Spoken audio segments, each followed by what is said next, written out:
I think that shipping has in the past had an image that is no longer valid.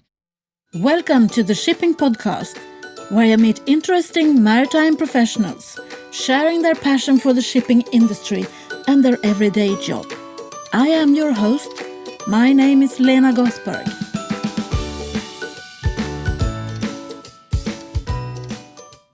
Hello, Shipping Podcast lovers. Welcome to the third of 4 episodes recorded with people employed by the International Maritime Organisation, the IMO, in London. In this episode, the 123rd episode, you will be listening to Karine Langlois, Communications Officer for IMO HQ, the UN Agency for Maritime Affairs. I have known Karine online for a couple of years, but we haven't met in real life so many times. So, of course, I took the opportunity to discuss communication and social media in the maritime industry with this professional communicator when I visited the IMO on June the 25th, 2019. I hope you will enjoy this as much as I did. Welcome to the Shipping Podcast. Could you please introduce yourself? My name is Karine Langlois, and I'm from Quebec. I work for the International Maritime Organisation. My background is pretty much the United Nations. I've been in the UN family for almost 15 years, but been with the maritime industry here at IMO for the last 8 years. So what did you do before? I've always been interested in communicating on a variety of topics. So I used to be in communications against human trafficking or nuclear non-proliferation. Now I do maritime, so it's quite varied, really. So what is your job at IMO? At IMO, I am responsible for the outreach, so making sure that people know about what IMO does, what we do on the ground, how our conventions and treaties are implemented in the countries where it matters, and how we help these countries, the member states, as we like to call them, and how they use the regulations and how do they comply. So our work is to make sure that we communicate what we do, and we do that in a variety of ways with the production of videos on social media, with international campaigns and things like that. And what is your strategy for the coming years? Well, that's a very good question. I think obviously the vision for the organization sort of comes from our Secretary General and what he wants to do, and it's kind of twofold because then it depends on the request that we get from the member states. So we obviously we are the Secretariat, and we try to offer a good service to our member government or member countries. And so the vision for the next year, I think you might have heard a lot, is going to be about climate change and what the IMO, together with the industries, can do to cut down emissions from shipping. We already have a breakthrough sort of like news that happened last year where we agreed to a specific amount, which is cutting 50% of the emissions from ship by 2050. Some think it's too ambitious, some think it's not ambitious enough, but certainly that will be in our strategy for the coming years.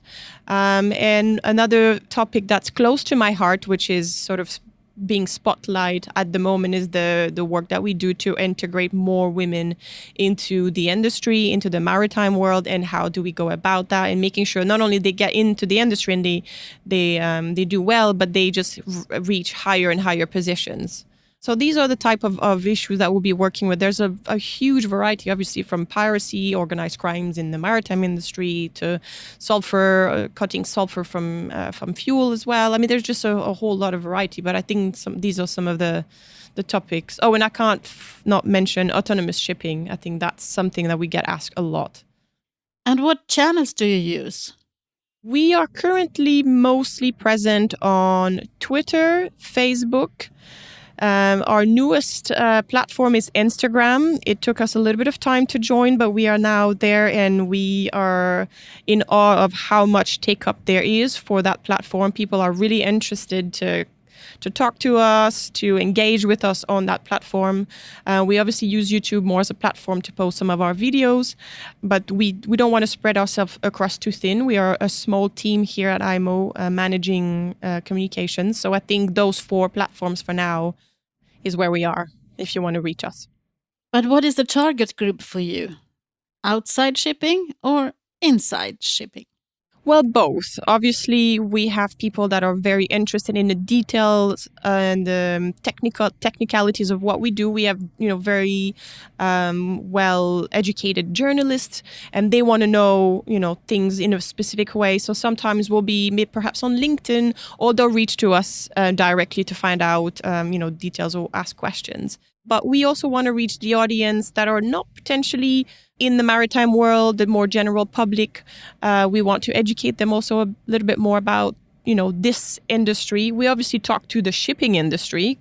We are not the shipping industry, but we obviously work with them and they attend our meetings. So they are also on some of the platforms.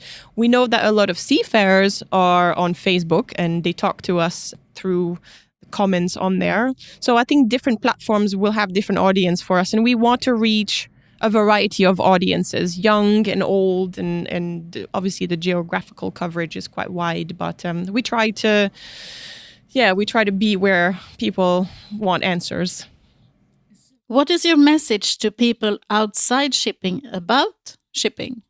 I think that shipping has in the past had an image that is no longer valid. And we definitely are trying to push that message as well at IMO, that the maritime industry is a modern, it's vibrant, you can find exciting careers. It's no longer an old sailor at a wheel. If you're interested in technology, shipping can be a great environment for you. There's some amazing development in terms of artificial intelligence and careers that are developing in that. But also, if you don't want to sit in an office from 9 to 5, it can provide exciting careers for young people who just want to see the world. So I think we just also want to make sure that all of this happens by complying to the regulations of IMO. And that's also one of our messages, that we want to make it safe, make it clean, but also it's a modern and vibrant industry. But I think we need some help here, or you need some help. You need help from the industry, because you can't change the profile of shipping on your own. That's right. And we have had this discussion about, if you image Google seafarer or shipping, then what turns up on your mobile is not what is happening in the real world. Yeah, the image of the industry is still, it's still changing. It's not quite there yet, but it's true that hopefully IMO is making a contribution. We had a photo competition last year, for example, during Day of the Seafarer. So all those photos of modern, what a career at sea looks like today, they're now being part of the Google searches for the people of the next generation. So, and we have a conference coming up on fisheries and the safety of shipping vessels. And in the margin of that, we want to bring in more talks and photos of women in fisheries, for example. There's also a whole lack of photos and real imagery about certain topics in the broader sense of the maritime industry. But yeah, so it is true, and we're trying to do our part, and hopefully the shipping industry, some of the companies have already, taken that on board, trying to modernize the image. So it's all of us together. Because it's a challenge. People think that communication is easy. I don't think they know how hard it can be. Yes. Do you agree? Yeah, I yes, 100%. Obviously, as a communicator myself, it takes time, it takes strategy, it takes patience to bring about a more modern or more real image of what the industry is now, even though, because so many years of its industry has been, in our minds. So yes, changing the mindset is one thing, but to change the image of that mindset is another thing. So it's a hard work. Everyone thinks that they can communicate, and I don't agree with that. It requires, as you say, some thinking. It needs a strategy supporting the business plan. with the communication plan, and within that you need a social media plan as well. Well, I don't have to explain this to you. Yes, I agree. That's true. It's not all ad hoc. Oh, yes, we'll post a photo or post this or we'll make that. Everything needs to be part of a plan. You have to have a strategy about it. You have to have a vision, and then communication is the vehicle to bring about this vision. It's not just it happens like like that, like you said. And you need measurable goals. That's right. And you need to measure if you reach your goals or not. And people do not think about that. Yes, that's correct. And in fact, in the whole world of data and big data and social media as well, there's been discussion over a number of years about what metric to use, and people didn't really know, and it was really hard to measure what is considered a successful social media campaign, what is considered a successful Twitter post. There's been so many studies done, and we are now starting to find out finally what is considered a successful campaign or how to actually use these platforms. But it certainly is a big challenge for our, in our line of work. Are you thinking about maybe putting together a working group? I mean, everyone else has got a working group here in IMO. So maybe there should be a working group on communications and social media. Yeah, we could have one. I'm part of a group outside of the UN here in London, which is fantastic. It's called the Circle of Women in Digital. So it's good to see what other industries are doing. And then I can bring some of these ideas here at IMO, because sometimes if you end up talking to the same people in the same chamber, creativity gets a bit lost. So I agree. But if you are successful now, sorry, not if, but when you get successful, maybe you could share how you did that. Best practice or so. Because if you think about the other end of the stick, it's also like the average ship owner has 10 ships. So that is usually a family-owned company. Yeah. And they should also start to think about communication, how to change the profile. How do you reach them? Well, that's a good question. Maybe if they listen to this, they can come to us and reach us first, and we can have a discussion. We're always happy to talk to people and have a conversation. We like talking to ship owners. So yes. Yeah, this is not for the big ones. The big ones have their communication teams. Yeah, smaller ones. But on the other hand, I meet some of the large ship owners, and I don't feel that they are promoting shipping. They are promoting their company. And their communication is more geared towards their clients. Right, yeah.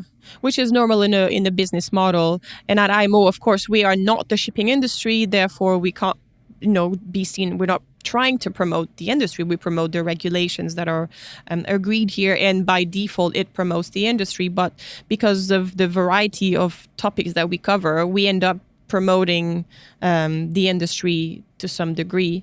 So that can help some smaller companies or shipping companies to see, how to do it. But yes, it's a little bit of a challenge, really. How do you see the future of shipping in general?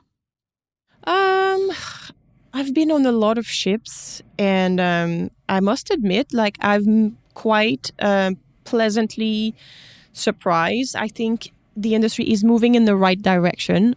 And the people that I meet as well, they really always surprise me, because sometimes I do go with a little bit of, I hold back because I'm not sure, is it going to be the old-fashioned people? And I have met a few, but more than not, I meet people that are motivated about the future. They want to make it a safer, more equal and exciting industry. So I like to say that I'm positive about the future of the industry.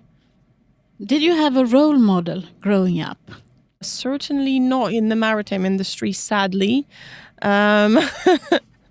which is a problem. It's been talked about that it would be great to have. Although now, funnily enough, it's a good question, because I always had role models that were in other industries, And then this year, because I had to do so much work on women in maritime, I met some fantastic women, and some of them have become role models. Captains of ships that I've met have been absolutely inspiring. And I never would I think in my life I would say, this women captain is now a true inspiration and is a role model for me, even for my career. So, yes.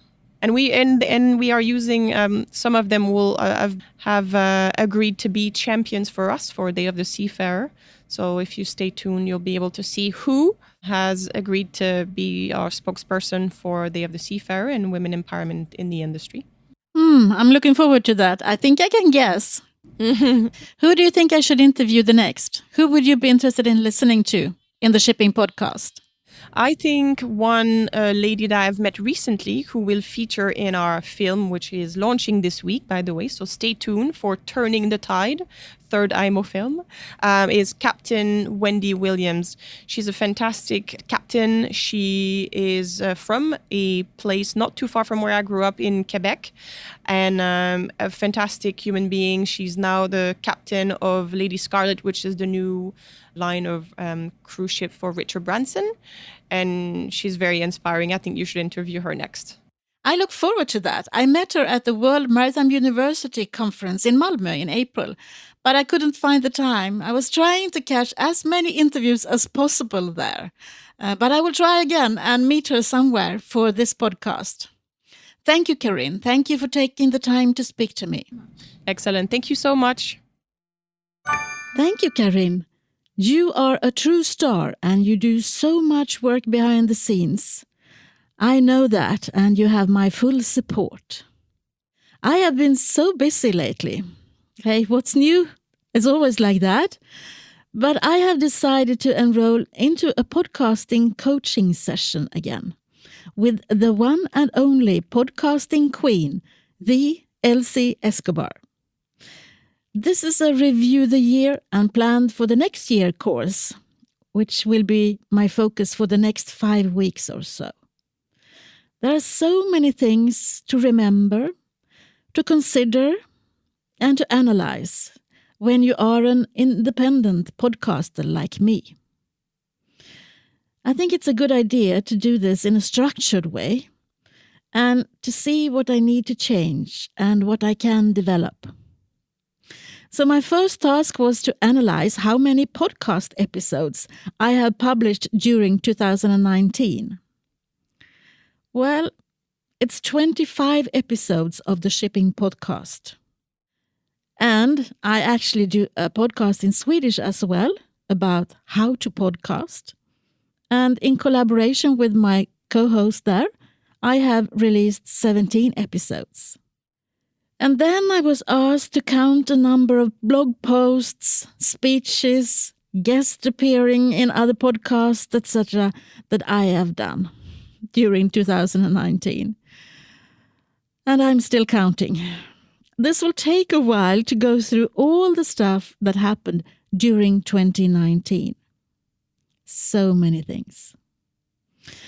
And I have to remember to put down that I was representing Sweden on the International Podcast Day on September the 30th with a 1-hour-long online videotaped speech.